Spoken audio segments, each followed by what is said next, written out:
All right, ladies and gentlemen of D-Class personnel, good evening. For those of you who don't know me, my name is Commander, and I'm going to be briefing you on the SCP you're about to go study, so I suggest you pay attention. What we're looking at today, SCP-1820, Object Class Euclid. Special Containment Procedures. Due to the nature of SCP-1820, it is contained within Site-182, which has been designated a Special Wildlife Refuge by the U.S. Fish and Wildlife Service to assist in isolating the object.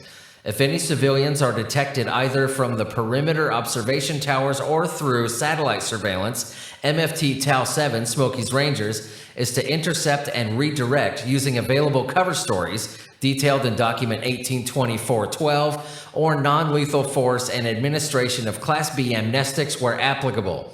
No personnel above Class D are to enter Site-182 unless prior permission is granted by a Level 2 supervisor and a standard-issue GPS locator and a head-mounted camera are used. The locator must be constantly monitored by the personnel entering Site-182 and the current Level 2-1820 supervisor. Description: SCP-1820 is a single-story log cabin with 4 windows and 1 door, theoretically located between and the cabin's exact location cannot be determined due to its inability to be located if one knows their exact location. Site-182 was created from the square designated by the above coordinates that I just mentioned. If any person enters the site and becomes lost, defined as any entity not knowing the exact or relative location of the subject for a period varying between hours and days, they will encounter SCP-1820. SCP-1820 cannot be located if the subject knows the area well or is given detailed directions by someone who does, the subject uses video tracking either through a live feed or a recording, the subject's position is triangulated from their radio signal, the subject is tracked via GPS locators that are regularly monitored by either the subject or any other entity, the subject is documenting their progress, the subject is accompanied by remote exploration vehicles, and SCP-1820 cannot be located if remote vehicles are deployed alone. SCP-1820 can be located if the subject wanders freely into Site-182, the subject is tracked via GPS but it is not regularly monitored. This is also detailed in Incident Log 1820-73, and SCP-1820 can be located if the subject remains in radio contact but does not detail their progress. Upon discovering SCP-1820, subjects describe it as cozy and inviting. At night, lights are visible through the windows, and smoke is always rising from the chimney. 15% of subjects also report a single figure standing at one of the windows, though the details of the figure are obscured. Subjects also experience a compelling urge to enter SCP-1820. Only 3% of subjects are able to leave the area once sighting the cabin. After entering SCP-1820, all radio contact with subjects is lost for a period never exceeding 24 hours. Upon exiting the building, subjects report feeling amazingly refreshed and rested, but vital signs exhibit data expunged, along with increased paranoia, nyctophobia, spekisophobia, and a total unwillingness to re-enter SCP-1820. Subjects are almost completely amnestic relating to their experience inside the cabin. All attempts to record or otherwise document the interior of the cabin or the figure have failed. Now, this is the abridged test log. I'll go ahead and read for you. This is test 1820-1.4. Subject is D-12938, male, Caucasian, age 32. Equipment: 1 standard radio communicator with headset and spare batteries, 1 wilderness survival kit with food and water, enough for 14 days. Subject is told to hike into Site-182. While he initially complains of his chances of survival, promises of freedom elicit compliance. Intermittent, as instructed, radio contact is established for days, hours, before the subject encounters SCP-1820 at approximately 1920. Subject is asked to describe cabin and star patterns in the hopes of later locating the object. Cabin description matches previous tests, and visible constellations match those for the region. However, The locations of the constellations relative to each other are abnormal, i.e., some are rotated or translated to different portions of the sky. Subject also describes a figure in the window adjacent to the door. This is the first subject to describe a figure. Subject is then told that his task is completed and immediate return is his only option to earn freedom. Subject disregards offer and proceeds to enter the cabin. All radio contact is immediately lost. Contact resumes 14 hours and 57 minutes later when subject breaks silence by expressing feelings of well-being and restfulness upon exiting SCP-1820. Subject expires on return trip. Body is located 85 hours later at coordinates. Autopsy reveals cause of death to be dehydration, malnutrition, exhaustion, and redacted. Test 1820-3.2. Subject D-98255, female, African American, age 27. Equipment: 1 standard radio communicator with headset and spare batteries, 1 wilderness survival kit with food and water for 14 days, and 1 digital camera.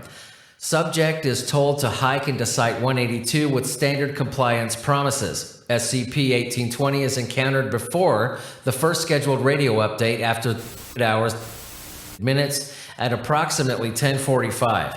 No figure is described in any windows. Subject is asked to document the exterior and surroundings of the object with video and still images. After documentation is finished, subject is asked to enter SCP-1820 and document the interior. All radio contact is lost upon entry. Contact is resumed 15 minutes later, subject again expressing exceptional levels of well-being and restfulness.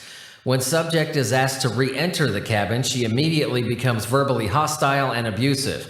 Upon recovery, 8 hours and 2 minutes later, the subject had lost 18 kilograms and was suffering from severe dehydration, malnutrition, and sleep deprivation, and vital signs exhibited redacted.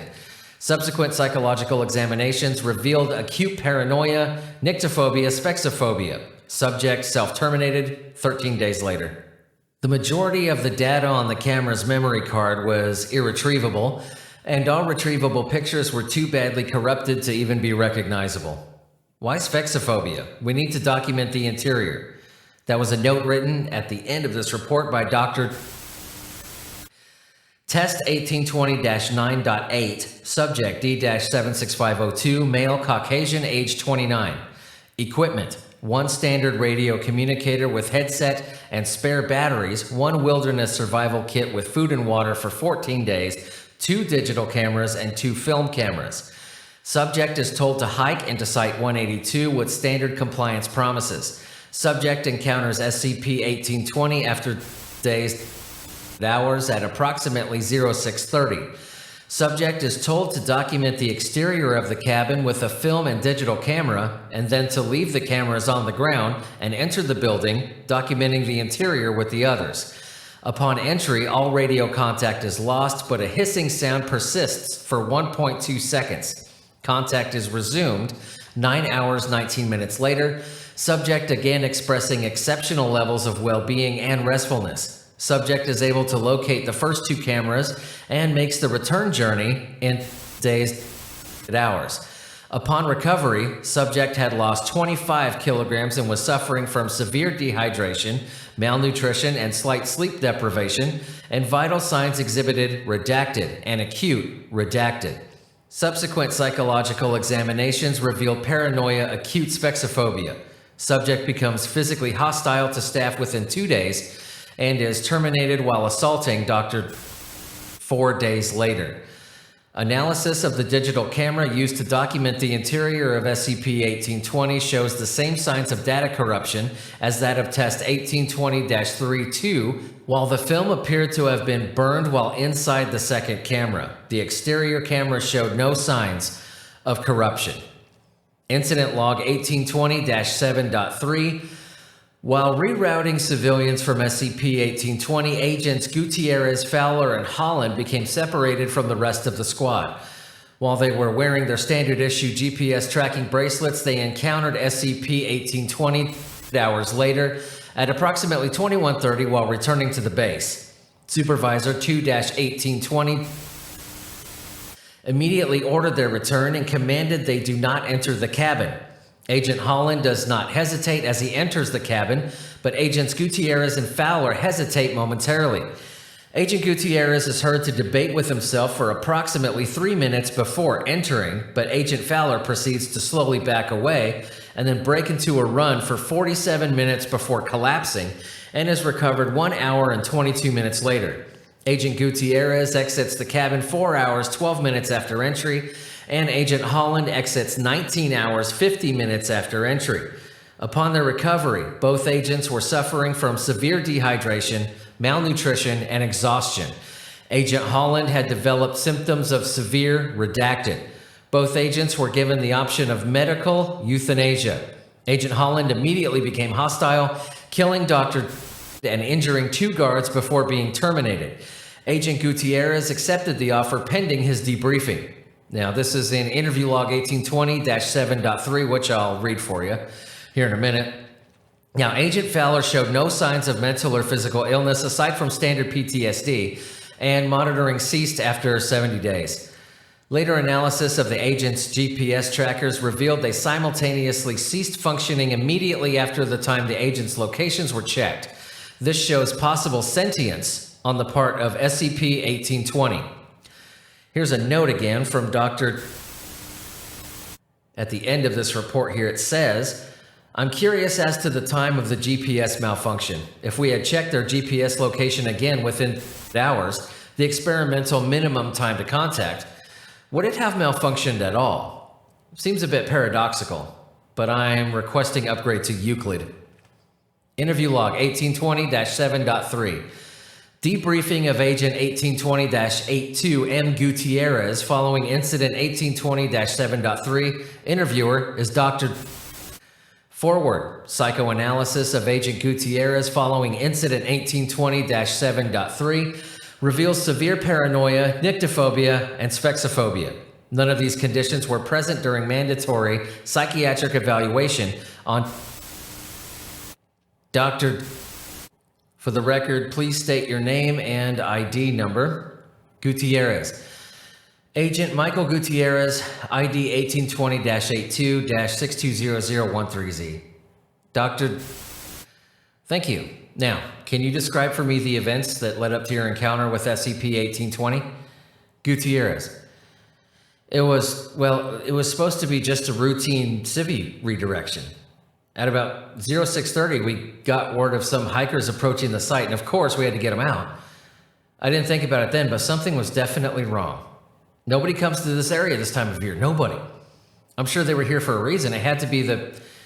Anyway, Fowler, Holland, and me were gonna circle around back and make sure they didn't give the rest of the squad the slip. We were still in radio contact, so it was no big deal.